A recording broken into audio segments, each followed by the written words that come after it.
Europe 1, il est 8h35, l'heure de la revue de presse. Avec Natacha Polony. Bonjour Natacha. Bonjour Thomas, bonjour Julie et bonjour à tous. Bonjour. Ce matin, en une de vos journaux, la fête commence. Oui, parce que ça devrait bientôt être la fête de Manuel Valls. Le Monde, Manuel Valls, le pari risqué de François Hollande. Aujourd'hui en France, un numéro d'équilibriste.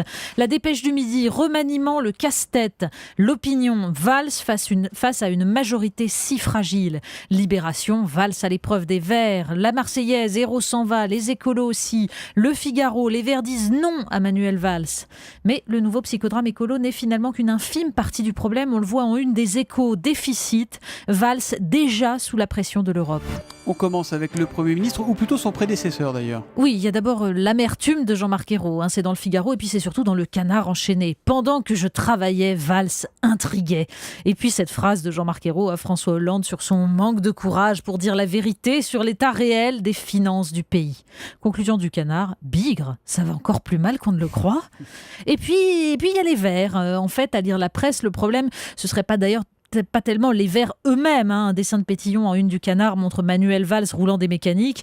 On pourrait très bien ne pas faire d'écologie sans avoir des écolos au gouvernement. Bon, non, la vraie question, c'est celle de la majorité à l'Assemblée. Dans Libération, Laure Breton cite un député PS pour qui plus rien ne sera comme avant. Personne ne veut plus lever la main sans rien dire. Valls a un problème de majorité à géométrie variable. Ce sera l'incertitude sur chaque texte. D'où l'intérêt de cet encadré dans l'Opinion, intitulé « Bayrou, la faute originelle du président ». Ludovic Vigogne raconte l'incompréhensible choix de François Hollande de laisser battre François Bayrou aux législatives en 2012, alors même que Vincent Peillon avait pour mission d'appeler à voter pour lui entre les deux tours et devait être relayé par Pierre Moscovici et Manuel Valls. Au dernier moment, l'opération Bayrou avait été annulée par le président. Opposition de Martine Aubry, s'interroge Vigogne. Griserie du pouvoir au lendemain de la victoire. François Hollande s'est créé un opposant alors qu'il aurait pu avoir le plus utile des alliés. Alors dans les pages débat du Figaro, on revient sur Manuel Valls. Marc Lazare évoque Manuel Valls l'inclassable et rappelle toutes les incohérences de ce libéral, on vient de le dire, qui défendit le non au référendum européen avant de se rallier au choix du parti, de ce fervent partisan du mariage pour tous, fermement opposé à la légalisation du cannabis. Pour Marc Lazare, Manuel Valls prend un peu de trois des 4 familles de la gauche identifiées par Jacques Juillard, gauche libérale, gauche jacobine et gauche libertaire, mais rien dans la gauche collectiviste. À ceci près, précise Marc Lazare, qu'il s'avère difficile de séparer ce qui relève de la conviction sincère du calcul politicien. Oui, toute ressemblance avec un certain Nicolas Sarkozy, piochant un peu dans chaque famille de la droite sans souci des contradictions, serait purement fortuite. Sur la grande pile des urgences à régler pour Manuel Valls, il y a l'Europe. Oui, alors bon, on ne citera sur les problèmes économiques, parce qu'en fait c'est de ça qu'il s'agit, on ne citera que rapidement le petit papier narquois du Canard enchaîné sur ce nouveau Premier ministre si peu calé en économie que sa déclaration de patrimoine l'approcherait presque du seuil de pauvreté.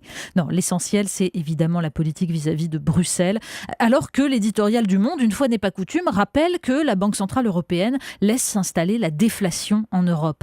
Dans Libération, on trouve une page sur l'instauration du salaire minimum en Allemagne, une page qui explique comment jusqu'à présent, l'État allemand compensait par des prestations sociales les salaires dérisoires des entreprises allemandes, ce qui ressemble fort à des subventions déguisées et une concurrence pour le moins faussée.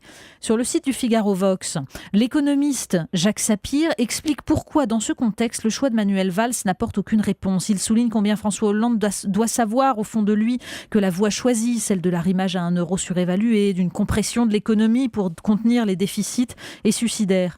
Il y a quelque chose de tragique, écrit-il, dans l'obstination d'une volonté contre l'intelligence. Vous avez trouvé une bonne nouvelle concernant les élèves français. Oui, pour une fois, une bonne nouvelle, c'est dans Le Monde.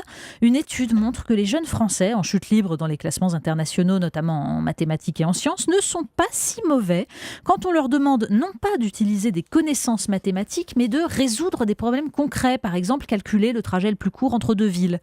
Mieux, les élèves de milieux favorisés s'en sortent dans ce cas plutôt mieux que les autres. Bon, l'article conclut que, je cite, « Ce bon classement serait moins celui de l'école française que celui de la capacité qu'a la jeunesse du pays à acquérir les compétences essentielles à la vie économique en dehors de l'école. » Donc nous n'aurons pas d'ingénieurs, mais nous avons des jeunes plutôt débrouillards. C'est utile finalement quand on est au chômage. Tout à fait autre chose, Natacha. La Croix s'intéresse à une fièvre Ebola qui est en train de refaire des ravages en Afrique. Bien sûr, et dans l'indifférence générale. C'est un long article très intéressant.